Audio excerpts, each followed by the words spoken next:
Okay, nsanyusa okubalaba mwenna bandaba amanya nze Mugabi Alan nga nze leero okubayigiriza engeri gye bavugamu emmotoka mu Luganda osobola okubitegeera obulungi nnyo oba oli muna Uganda.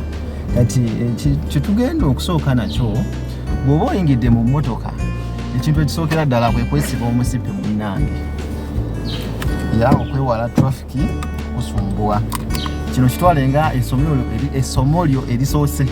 Sobola tugeze oli mumpi nga totuukayo wali ku pedo oba tuka bulungi steering wheel olina osika omutto n'oguteeka wonna ogwagala n'ogwadjustinga wonna mu position yonna w'ogyagalamu kitegeera wonna ndowooza okiraba emmotoka ebe okusobola ogituuka. Kati nze engeri gye ndi omuwanvumuuko obwenge ngisembeza mabega. Kati ekiddako entebe emmotoka ezimu ziba n'akantu ke bayita handrester okalaba ndowooza n'okatiikayo oba osobola okuwumuzaako omukono ng'ovuga. Kati ebyo ssomo ndowooza kyekisookebwako tumaze okukiyiga. Ekiddako ekyokubiri tugenda kuyiga pedo zaffe ziri ebbiri.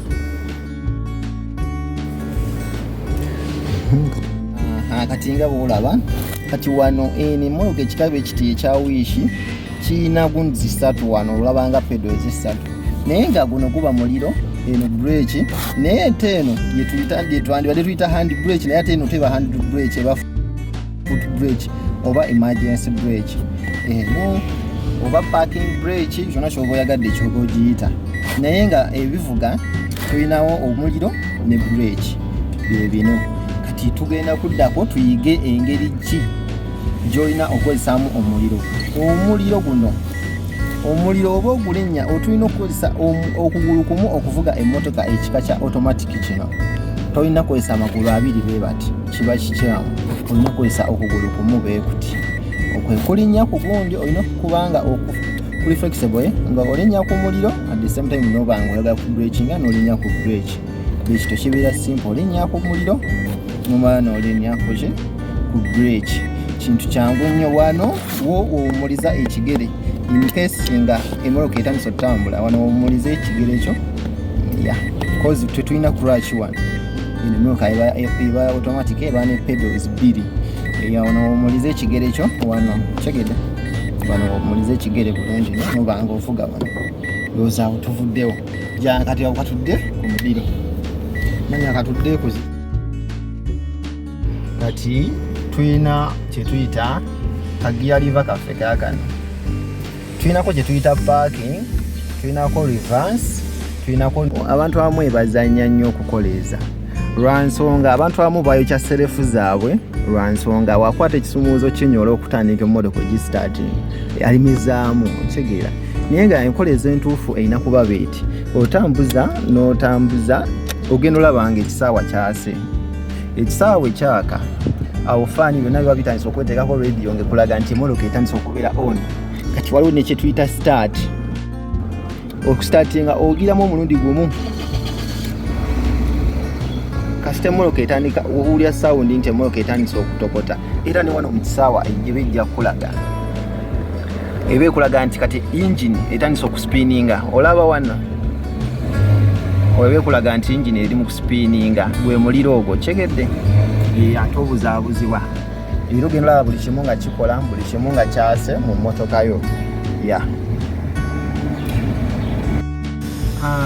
kati ekiddako tugenda kuyiga enkwata ya steering.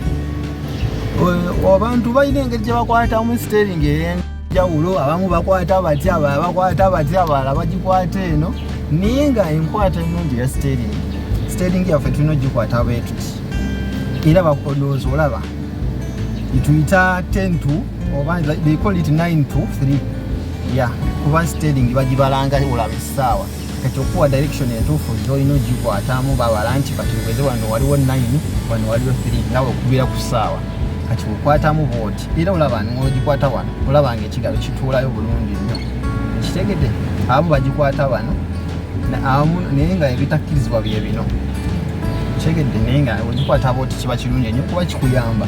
Emmotoka eno wakati wabaawo airbag njagala bwegendereze wano wakati wabaawo airbag ekintu ekikuyamba nga emmotoka oba etomedde ekivaayo ekibanga ekipiira ne kikukwata obutakuba kifuba ku steering.